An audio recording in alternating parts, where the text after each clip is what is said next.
आगाज में आप लोगों के नाम एक शेर कल भी सुनाया था, काफी उसकी क्लिपिंग्स वायरल मुझे नजर आई आज ट्विटर पर और सोशल मीडिया पर, तो सोचा एक और शेर आप लोगों के नाम कर देता हूं। तो शेर ये है कि दिल ना उम्मीद तो नहीं नाकाम ही तो है, दिल ना उम्मीद तो नहीं नाकाम ही तो है, लंबी है गम की शाम मगर शाम ही तो है। ये फैज़ अहमद फैज़ का शेर है, मुझे किसी ने भेजा तो मैंने सोचा कि ये भी आपकी नज़र कर देता हूं। तो वो इमरान खान साहब पहले कहा करते थे घबराना नहीं है, आज उन्होंने कहा है कि सब्र करें। तो घबराना नहीं है से सब्र करे तक का सफ़र जो है वो तय हो गया है और ये एक मुश्किल मरहला है। I understand on a serious note कि पूरी पीटीआई इस वक्त मुश्किल में है, टूट फूट का शिकार है और बात अब आहिस्ता आहिस्ता पाबंदी तक जाती जा रही है। आज हुकूमत के एक वजीर डिफेंस मिनिस्टर जो है ख्वाजा आसिफ, उन्होंने इस बात का इंदिया दिया है कि पार्लियामेंट ये फैसला करेगी या कर सकती है कि पीटीआई पर पाबंदी लगानी है या नहीं लगानी। मामला उस तरफ जाता जा रहा है। बज़ाहिर ऐसा लग रहा है कि ये जितना भी एपिसोड अब हो चुका, इससे पीटीआई का वोट बैंक शायद डबल हो गया है। जितना कुछ हुआ इस एपिसोड में, एक आम शहरी जिसका सियासत से कोई ताल्लुक नहीं है या जो ना इसको पसंद करता है ना उसको पसंद करता है ना उससे नफरत करता है, वो इस सारे एपिसोड को देख के कहीं ना कहीं ये सोच रहा है कि यार ये अब ज्यादती हो रही है। तो अगर कल को इलेक्शन होता है तो वो जो सिंपैथी वोट है वो इमरान खान को मिल सकता है, चाहे उसके वो हैवी वेट चैंपियंस हों या ना हों। फिर भी अभी देखें ना, फवाद चौधरी साहब ने पार्टी छोड़ दी, कोई गिला नहीं उनसे, और जिस किस्म की सिचुएशन का सामना उन्हें करना पड़ा आप इमेजिन भी नहीं कर सकते। शायद बहुत कम लोगों को पता हो कि क्या बीती है उनके ऊपर। और उन्होंने बड़े मुश्किल हालात में, पिछले एक साल में बड़े मुश्किल हालात में पार्टी को डिफेंड किया है। आप लोगों के लिए बहुत आसान होगा कि कोई कुछ लोगों के लिए, आप ओवरऑल की बात नहीं करता, कुछ लोगों के लिए जो जज्बाती हैं गालम गलोच भी शुरू कर देते हैं और बहुत बुरा भला भी कह देते हैं। लेकिन जो उनकी फैमिली ने सहा है, अपने बच्चियों के साथ जेल में मुलाकातें, फिर अदालतों में मुलाकातें और भी बहुत कुछ हुआ, एक साल तक उन्होंने बड़ा डिफेंड किया है बड़े मुश्किल हालात में। शीरी मजारी के साथ क्या हुआ, अली मोहम्मद के साथ क्या हो रहा होगा, शहरियार आफरीदी के साथ क्या हो रहा होगा, उमर अयूब के साथ इस वक्त क्या हो रहा है, फिर हमाद अजहर है। कल को उमर अयूब या हमाद अजहर में से भी कोई एक आध पार्टी छोड़ दे, जैसे आज इमरान खान अभी कुछ देर पहले खिताब में बता रहे थे कि जनाब मुझे मैसेज भेजा उन्होंने कि अब मेरी बस हो गई है। अब वाकई जब आप एक हद तक आर्म ट्विस्ट कर दे तो बंदा बर्दाश्त करता है, उससे आगे फिर नहीं बर्दाश्त होती, उससे आगे लगता है कि बस टूट जाएगी बाजू, इससे ज्यादा तो नहीं। तो ये वो पॉइंट आ गया आर्म ट्विस्टिंग का कि जहां बस हो गई, अपनी फैमिली को कोई भी सफर होता नहीं देख सकता। इसलिए कल को कोई और भी पार्टी छोड़ेगा तो इमरान खान ने कहा है कि अच्छा है, मैं लोगों को कहता हूं कि मुश्किल वक्त से बचो और अगर इतना प्रेशर है बेशक छोड़ दो पार्टी, कोई मसला नहीं है।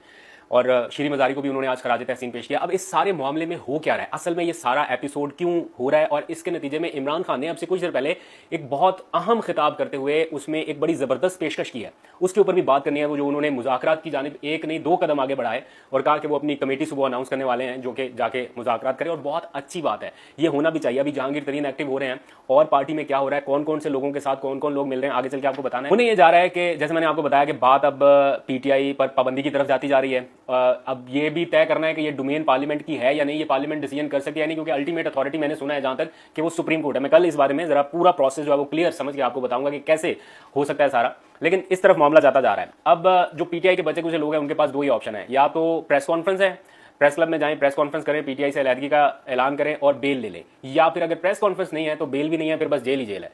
तो ये इस वक्त का सिनेरियो चल रहा है, जो ट्रेल अभी तक की नजर आई है ये है। और बात अब खाली सिर्फ जेल तक नहीं है, छापों तक नहीं है, गिरफ्तारियों तक नहीं है, मुकदमात तक नहीं है। अब लोगों के पर्सनल कारोबार एक तरह से बंद हो रहे हैं। जो लोग अभी तक गिरफ्तार नहीं हुए उनके नाम स्टॉप लिस्ट में डाले जा रहे हैं या ऐसी वॉच लिस्ट में डाले जा रहे हैं कि वो मुल्क छोड़कर भी ना जा पाएं। और मेरा ख्याल है जो सूबाई हुकूमतें नज़र रखती हुई हैं उनकी लिस्टों में भी नाम है, तो उनके लिए छुपने की भी कोई जगह नहीं है। यानी हर हाल में उन्हें सामने आना पड़ेगा, गिरफ्तारी देनी पड़ेगी, प्रेस कॉन्फ्रेंस करनी पड़ेगी, अलहदगी करनी पड़ेगी, तब जाके जान छूटेगी, अदरवाइज कोई और ऑप्शन नहीं है। इस सारे मामले में एक ताज़ा हवा का झोंका ये है कि इमरान खान ने अब से कुछ देर पहले खिताब किया।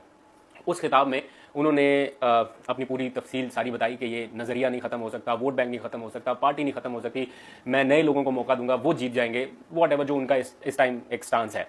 लेकिन साथ में उन्होंने कहा कि मैं आप लोगों से, यानी जाहिर बात है वो पीडीएम से तो मुखातिब नहीं है, ये तो मुझे पता है, और उन्होंने जिधर मुखातिब होना है उधर ही होकर उन्होंने कहा कि मैं कमेटी बनाने के लिए तैयार हूं। और एक तरह से उन्होंने बातचीत का इंदिया दिया कि मैं कल अनाउंस भी कर दूंगा, दो लोग जो मेरे होंगे वो बातचीत करने के लिए आपके पास आए, क्या टीओआर हो क्या हो, इस सारी सूरत हाल में ये बेस्ट ऑप्शन है। जेस्चर उन्होंने बहुत दफ़ा पहले भी दिए थे, मुझे मालूम नहीं कि क्यों उसको ऑब्जर्व नहीं किया गया या वो सुना नहीं गया। अभी हमारी भी ऑफ द रिकॉर्ड उनसे मुलाकातें कई रही हैं जिसमें उनसे क्वेश्चंस पूछे कि आप बातचीत क्यों नहीं करते, आप क्यों नहीं करते। वो कह रहे हैं मैं तो करने के लिए तैयार हूं, मैं तो जेस्चर भी दिए हैं, पैगाम भी भेजे, कई लोगों के थ्रू भी मैसेजेस भिजवाए, लेकिन अगर अगली तरफ से नहीं है तो मैं फिर क्या करूं। तो अभी एक ऐसी स्टेज है जहां पर उन्होंने ऐलान कह दिया कि मैं बातचीत करने के लिए अपनी कमेटी बनाने के लिए तैयार हूं। तो अगर मुल्की हालात को देखा जाए तो मेरा ख्याल है बातचीत होनी चाहिए, ज़रूर होनी चाहिए, इसका कोई ना कोई वे आउट निकालना चाहिए। ये वापस एक जो रिश्ता है आवाम का, अपने इदारों का, अपने लोगों का, ये सारा रिवाइव होना चाहिए, ये इतनी तकसीम नहीं होनी चाहिए। पाकिस्तान के लिए अच्छा नहीं है। पहले ये होता था कि मिसालें रही हैं कि लीडर्स डील कर लेते थे, मुल्क से चले गए, कारकुनान के साथ कुछ नहीं हुआ, उनको पता भी नहीं है कि क्या डील जब हो जाती थी फाइनल, जब जाने की तैयारी, तब पता चलता था कि अच्छा जनाब जा रहे हैं बाहर। इस बार थोड़ा सा ये हुआ कि लीडर डील नहीं कर रहा किसी भी तरह से, और वो बाहर जाने के लिए भी तैयार नहीं है बिल्कुल, और जो सारा नजला है वो गिर रहा है नीचे कारकुनान पर। और कारकुनान जो है वो अब डील कर रहे हैं जेल के अंदर अंदर के, ठीक है जी हम जाते हैं बाहर, जाके ऐलान करते हैं अलहदगी का ऐलान। तो ये अब लीडर तो कह रहा है मैंने बैरून मुल्क नहीं जाना, मैं कोई डील नहीं करनी, तो जो अंदर अब फंसे हुए अब वो डील्स करने पर मजबूर है, वो कर रहे हैं। ये एक प्रेसिडेंट अलग किस्म का सेट हो रहा है जो पहले कभी नहीं था। खैर बात जरा ज्यादा ही आगे निकल गई, असल मुद्दे पे आते हैं कि अगर इमरान खान या पीटीआई माइनस होती है, जैसे इमरान खान ने आज खिताब में भी कहा कि अगर मुल्क की बेहतरी है तो मैं माइनस होने के लिए तैयार हूं, उन्होंने तो पेशकश भी कर दी।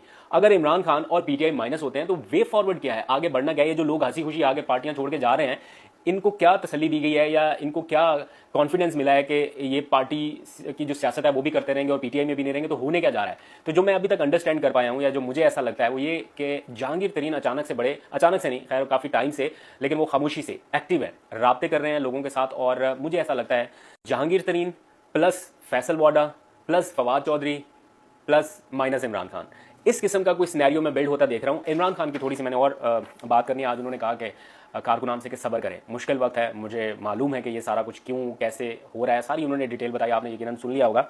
और फिर उन्होंने कहा कि जितना प्रेशर हमारे लोगों पर डाला गया, मैंने शुक्र किया कि शीरी मज़ारी ने पार्टी छोड़ दी। जिस किस्म की या जिस फेज से वो गुजर रही थी उनका पार्टी छोड़ना बनता था। उन्होंने खराज तहसीन पेश किया शीरी मज़ारी को कि उसके जो मुखालिफ हैं वो भी ये जानते हैं कि वो कितनी मुहिब वतन है और कितनी नजरियाती थी, और उनकी पार्टी में वो एक ऐसी वाहिद खातून थी, बल्कि एक सानिया निश्तर भी थी, जो पूरा एजेंडा पढ़ के आती थी और एक एक चीज़ को वो नुक्स निकालती थी। उनमें से ही मुझे पर्सनल पता है कि जब भी कैबिनेट की मीटिंग होती थी तो शीरी मज़ारी सिर्फ एक खातून होती थी जो डट जाती थी कि ये चीज़ गलत है तो गलत है। वो पूरा शाउट करती थी, अपना पूरा नैरेटिव बताती थी, और जो उनको लगता था कि असूली तौर पर ठीक है वो उसके हक में, चाहे कोई भी कह दे कि ये कर लेते हैं, लेकिन वो डर जाती थी। तो इसलिए शीरी मज़ारी जो थी वो एक बड़ी वोकल पर्सनैलिटी थी। मिस करेंगे पीटीआई वाले उनको, अच्छे दिनों की उम्मीद पे कि शायद दोबारा कभी रीयूनियन हो उनकी, लेकिन अभी फिलहाल मुश्किल लग रहा है। सुप्रीम कोर्ट से चेयरमैन पीटीआई इमरान खान ने अपील किया आखिरी कि ये बड़ा एक क्रूशल मौका है, हिस्ट्री माफ़ नहीं करेगी अगर अब कोई डिसीजन ना लिया गया। तो सुप्रीम कोर्ट भी प्रेशर में है, ऐसा महसूस हो रहा है। जो सुप्रीम कोर्ट को कवर करने वाले लोग हैं वो ये बताते हैं कि सुप्रीम कोर्ट ऐसा लग रहा है बाहर के अंडर प्रेशर